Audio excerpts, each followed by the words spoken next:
O programa a seguir tem classificação indicativa livre. Taxistas se reúnem no centro de Curitiba contra aplicativos como Uber e Cabify.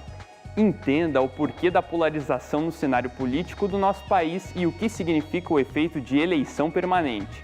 Você sabia o que é a doença celíaca? Descubra o que é e saiba como tratá-la. O ComTV está no ar.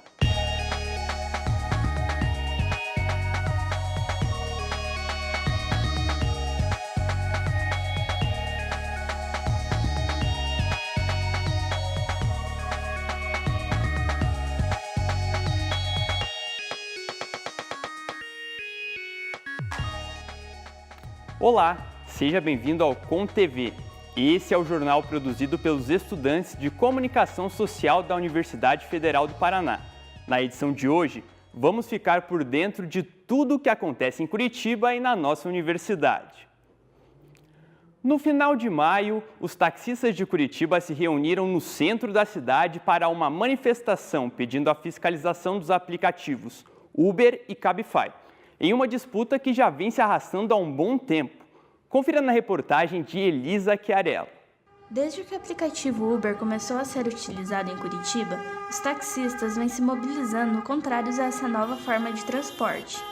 No dia 23 de maio, aconteceu mais uma paralisação de taxistas, pedindo maior fiscalização dos aplicativos Uber e Cabify. Além da fiscalização dos aplicativos, outras reivindicações dos taxistas também foram aprovadas, como a redução da taxa anual administrativa para a liberação de corridas, a isenção da taxa de publicidade, a padronização da vestimenta com o traje social, o prazo de 48 horas para a apresentação do carro em situação de irregularidade antes da aplicação de multa e a extinção da taxa de bagagem. Segundo a Prefeitura, uma campanha de incentivo ao uso de táxi será lançada na capital. O material será distribuído em 700 pontos da cidade. Em nota, a Prefeitura de Curitiba declarou que os representantes dos taxistas foram recebidos pelo presidente da URBS e por representantes da Prefeitura e do governo. Nessa reunião, a URBS se comprometeu a intensificar as fiscalizações do transporte irregular de passageiros. Bruno Caron trabalha com o aplicativo Uber há um ano e dá sua opinião sobre as manifestações de terça-feira. A fiscalização já existe.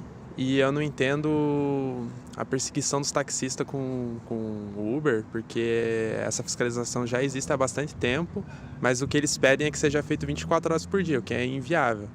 E o serviço do Uber já é ilegal na cidade, o que eu considero um desavanço para o transporte municipal, porque é uma alternativa ao transporte que já existe, mas a prefeitura não mostra interesse em alternativas para a mobilidade urbana. Bom, eu trabalho há um ano já no Uber e sempre trabalhei com bastante medo de agressão por parte dos taxistas, então a gente sempre teve que parar longe. Os motoristas dos aplicativos Uber e Cabify também estão se mobilizando.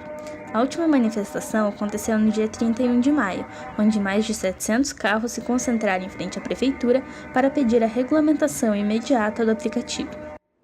Nossa equipe conversou com taxistas da região do Juvevê, mas nenhum quis gravar entrevista.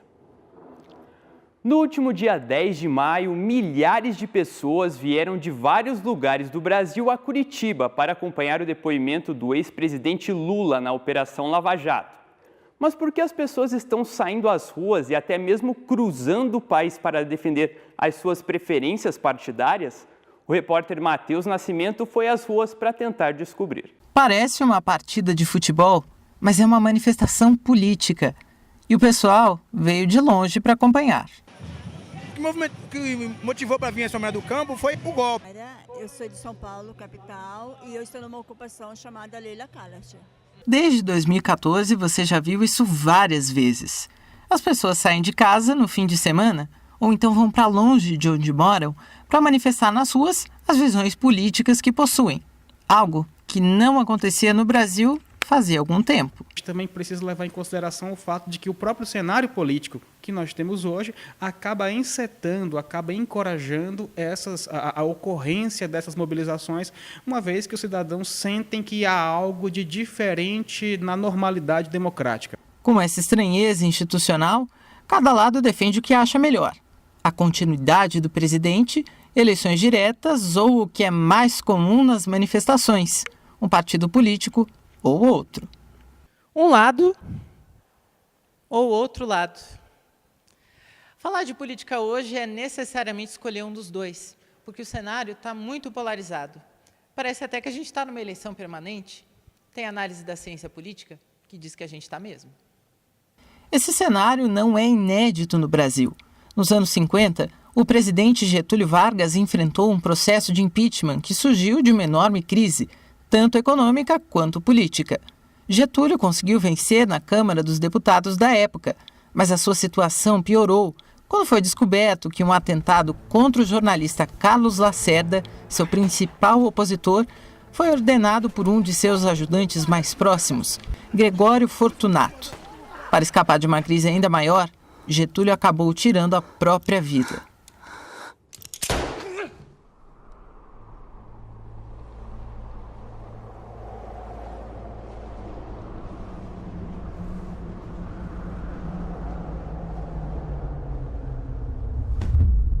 O governo Dilma acabou de forma menos traumática, mas a queda da ex-presidente surgiu de um processo mais amplo e que deixou a sociedade brasileira dividida, mesmo que houvesse uma maioria contrária à petista.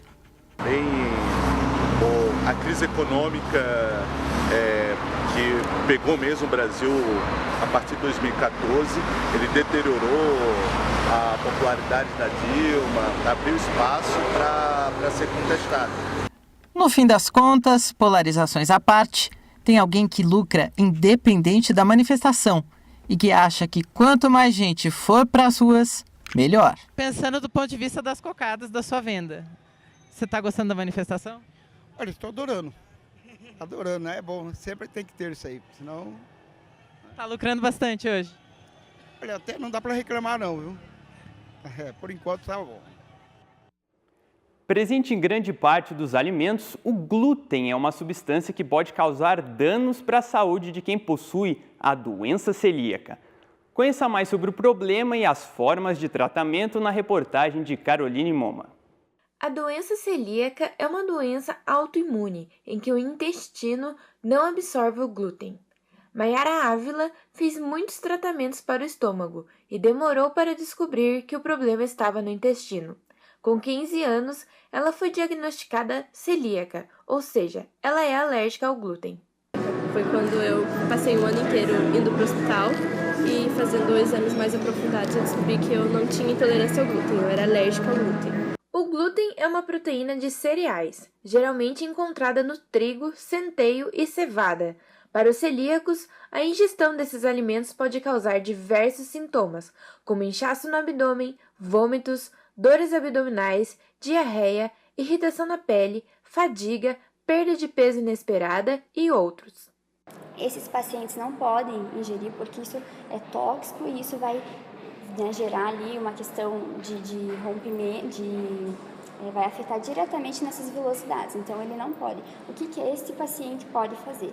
Com a ajuda de um profissional adequado, com a dieta, de acordo com a sua individualidade e necessidades de cada um, ele pode substituir.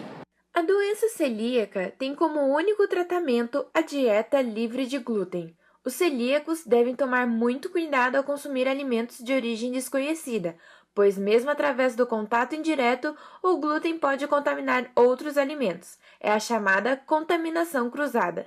Por isso, é importante substituir o glúten por outras opções. Hoje em dia é mais tranquilo, porque como eu fico muito em casa, então eu como mais alimentação que é feita em casa, né, assim. E quando eu tenho muita vontade de, por exemplo, comer uma pizza, que pra mim foi difícil no começo, a gente acaba preparando mesmo em casa, então assim, não é difícil.